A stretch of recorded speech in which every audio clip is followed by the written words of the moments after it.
De retour sur son territoire natal, le Sénégal oriental, Maître Sidiki Kaba, accompagné d'une très forte délégation de l'armée nationale sénégalaise.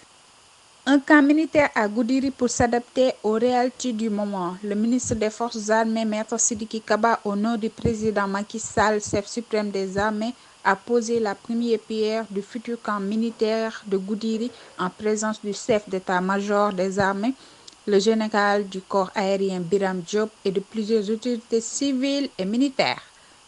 Exprimer mon émotion en tant que fils du terroir en venant ici au nom du président de la République Macky Sall, chef suprême des armées et avec le chef d'état-major général des armées, le général Biram Diop, avec qui nous sommes venus avec monsieur le gouverneur de la région de Tambacounda qui nous a accueillis depuis l'aéroport de Tambacounda et qui nous a conduits ici à Goudiri où nous avons pu trouver une population mobilisée qui nous a rendu un accueil chaleureux et populaire. Et je voudrais donc vous dire que j'en suis satisfait et que cette émotion ne peut pas m'empêcher de remercier les actions qui ont été menées pour faire en sorte que ce jour, que nous ayons pu faire la pose de la première pierre. Ces actions, c'est les démarches diligentes de monsieur le gouverneur auprès du maire de la commune de Goudiri et qui a permis, avec le conseil municipal, de mettre à la disposition des armées un terrain de près de 300 hectares. Nous voudrions le remercier et je voudrais pouvoir vous dire que c'est un projet auquel tenait le général Biram Diop, chef d'état-major général des armées, parce que cela participe de la vision du président de la République qui voudrait que nous puissions assurer que nos armées et nos forces de défense puissent assurer la sécurité de nos frontières, mais la sécurité de nos populations et la sécurité de nos infrastructures. Je voudrais aussi surtout insister sur un fait. En venant vous voir ici, avec 10 000 masques que le chef d'état-major général des armées a eu à offrir aux populations en les remettant de Goudiri au gouverneur, rappeler le travail remarquable de monsieur le gouverneur Oumar Mamadou Baldé, parce qu'ici, lorsque la pandémie s'est déclarée, il a eu à prendre les mesures appropriées qui ont permis de faire en sorte que la maladie disparaisse après le confinement. C'était une mesure courageuse, mais c'était une mesure de nécessité qu'il a eu à prendre sans avoir eu à hésiter en une seconde. Je pense qu'il était important de le féliciter parce que depuis lors, à Tambacounda, nous n'avons aucun cas. Et le président de la République, Macky Sall, a eu aussi à le souligner. Et avec lui, je tenais aussi à le féliciter pour cet acte. C'est la raison pour laquelle, discutant, nous avons estimé qu'il faut continuer à faire en sorte que les populations respectent les mesures barrières, parce que la pandémie est toujours là. Il faudrait faire en sorte que les mesures d'hygiène soient respectées. Il faudrait aussi que les mesures de distanciation physique le soient, parce que la pandémie progresse et la pandémie fait des morts. Nous devons tous prendre conscience que nous devons nous protéger et protéger donc nos concitoyens. C'est une responsabilité individuelle, c'est une responsabilité collective. Je vois que l'ensemble des autorités ici sont engagées dans ce combat. Que ce soit le président du conseil, Dimo Soare, que ce soit tous les maires que j'ai vus ici, mais les différents responsables politiques, mais également les autorités coutumières, comme les autorités religieuses et évidemment les autorités administratives. L'unité de Goudiri permettra de concert avec les forces de sécurité de lutte contre l'insécurité et les menaces transfrontalières. Le ministre Maître Sidiki Kaba veille toujours à la sécurité de notre cher pays, le Sénégal.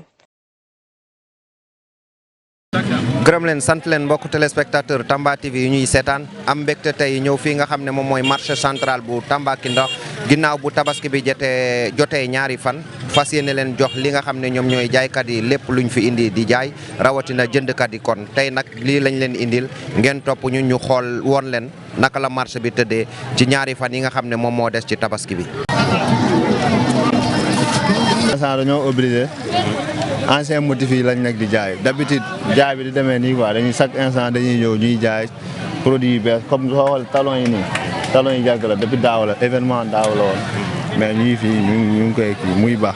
am na solo dàll yi ngeen non dàll jinne lañ koy woowee quoi. dàll jinne waaw. du tax ngeen tuddee ko dàll jinne. parce que foofu lay jógee quoi foofu lañ koy jëlee.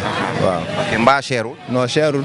5000 la pièce par pièce lañ koy jaay. jigéen ñaa ngi koy jënd si. ñu ngi koy jënd bu baax sax. su dul ni d'habitude dañuy indi ay motifs yu bees.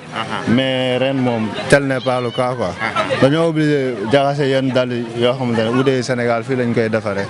pour fii lañ toogoon quoi mais instant bi nii.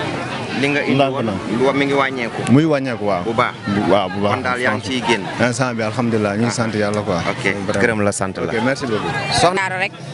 baa mi ngi jar. ñu ngi fartaatu de. waaw jaaro yi fu mu jógee. yii nii. waaw. ay Siin. ay Dubaay. foofu da lay jóge. yow yaa demoon Chine jëli ko. man Dakar laa ko jëndee. Dakar nga ko jëndee. waaw. waa cherul. seer na moom bagage kay ren daa seer. waaw. jigéen ñi ngi ñëw ñu ngi ciy jënd.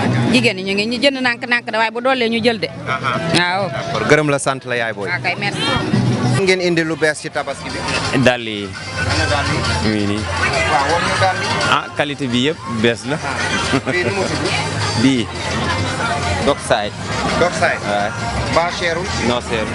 ana dàll jigéen yi tamit. jigéen ñi yëpp jigéen la. ban moo ci nekk mode tendance. mode bu bees. waaw.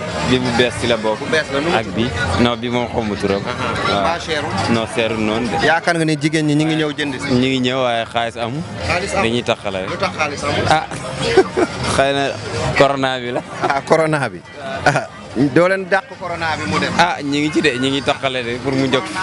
ndax dina jafe parce que kenn solu fi masque. waaw masque yi de moom gars yi dañuy yore nii rek bu ñu forcé itam dañ koy téere waaye duñ ko sol. ok ñu ngi lay gërëm di la sant. ñëw seet si leen de.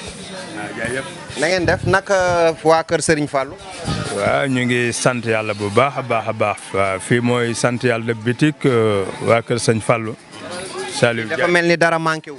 waaw fii moom wax dëgg yàlla moom. macha allah boutique bi jekk na rafet na. waaw macha allah fii moom soo fi ñëwee moom li nga bëgg yëpp da nga koy am. comme lan wax ñu ci lan ngeen gën a yëngu. lu mel ni jasner am na fi. jasner am na fi. wax aussi am na fi. brode it am na. bon rideau am na. darab aussi am na. bon tissu yi am nañu.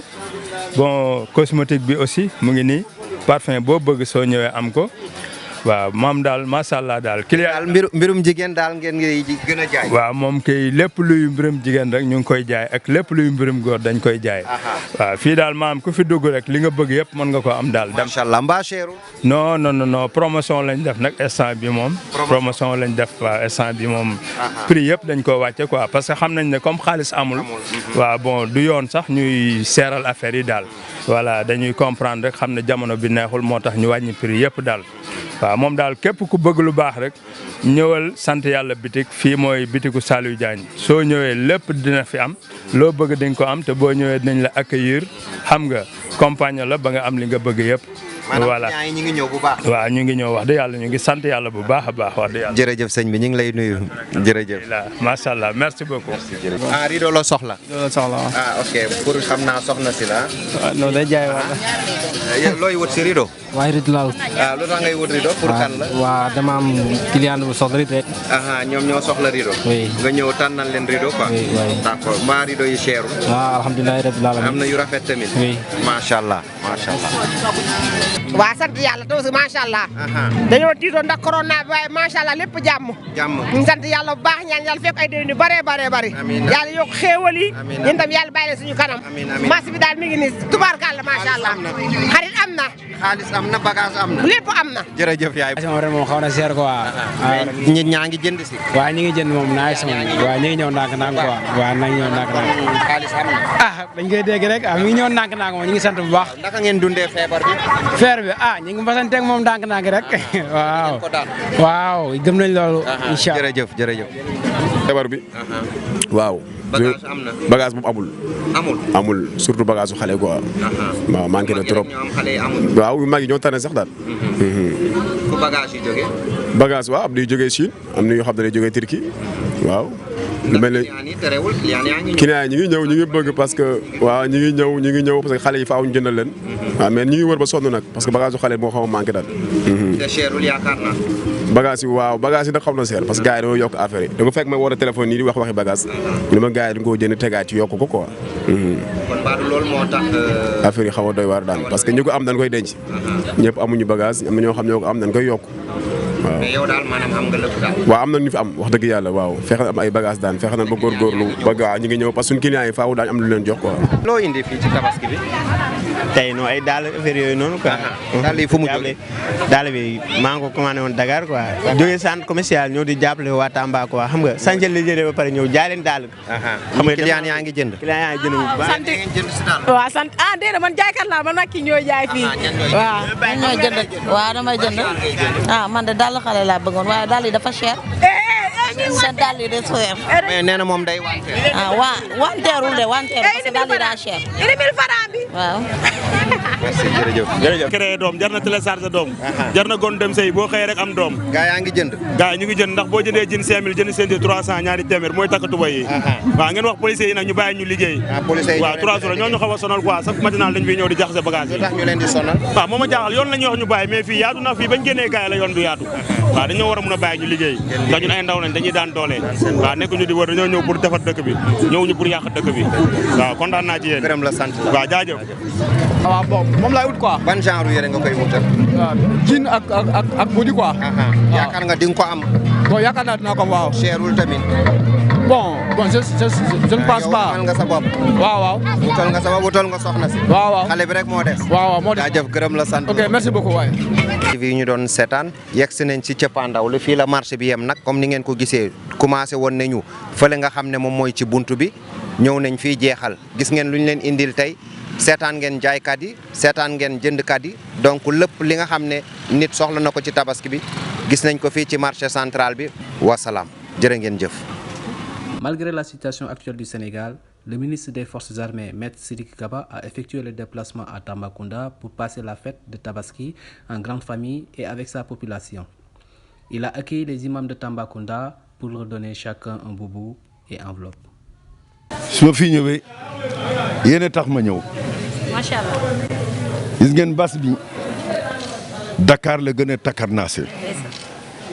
président de la République Macky Sall lu mu bëggoon mooy di ñin nekkoon ci Dakar ñu toog foofu ndax mbas mi dafa gaaw a walaate. su dee ñëpp jóg nañ foofu. dem ci yeneen dëkk yi soo moytu masiba lay war a jur. terewul nee naa ko il fallait que man je vienne à Tambacounda. mu ne ma ce qui est important comme la loi dafa interdire ay attroupement d'un certain nombre de personnes. nee na day julli ci këram su sañoon que tous les ministres aussi prient dans leur maison. C'est la raison pour laquelle j'ai eu à prier à la maison. Donc voyage bi bokkul ak yeneen voyage yi ñi nga xam ne dañoo amoon jot di toog di sottante xel et en même temps di def ay projet mais lii dal na xel te kontaan naa ni ngeen ñëwee nii lu moo woon mooy di vous êtes attaché à ma personne te di leen wax ne tamit lu mu mënta def pour yéen la et on est engagé ensemble mais su ma tourné su ma gisee jigéen ñi sama xol day gën a set looloo tax sama formule il faut ma wax ko su fekkente ne bëgg ngeen ma wax ko dinaa ko wax mais jigéen ñi yéen a ko yor. La population Tambacounda satisfaite de la venue du ministre Maître Sidiki Kaba à Tambacounda. Elle lui souhaite bon retour, bonne fête de Tabaski et bonne continuation dans son exercice.